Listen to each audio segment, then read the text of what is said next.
देखे छी जाके कते दिन से कह जाय छले आबे सुनत काका। हां की भेल?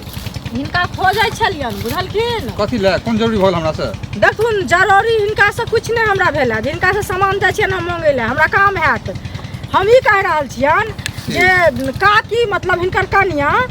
जे मारे छथिन दादी के से नीक काम करे छथिन से कह त पहले कते कठिन से बेवल बच्चा के लोग पोसै छै हैं आ तकर बाद जे मारे पीटे छथिन से इ नीक काम करे छथिन से कहत पहले मारे छै या पीटे छै हमर कन्या हमरा मां क अहाँ के की दाल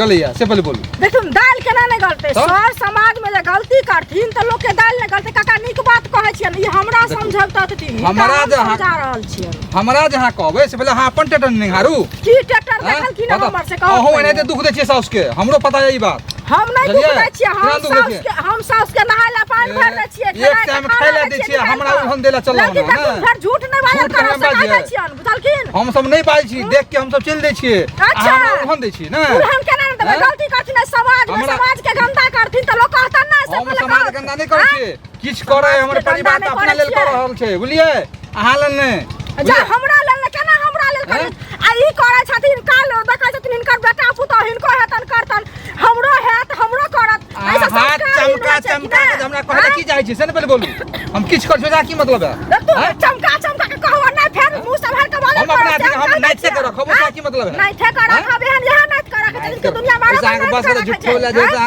हम इज्जत कर हम कपार पर चढ़ल जाइ छी हम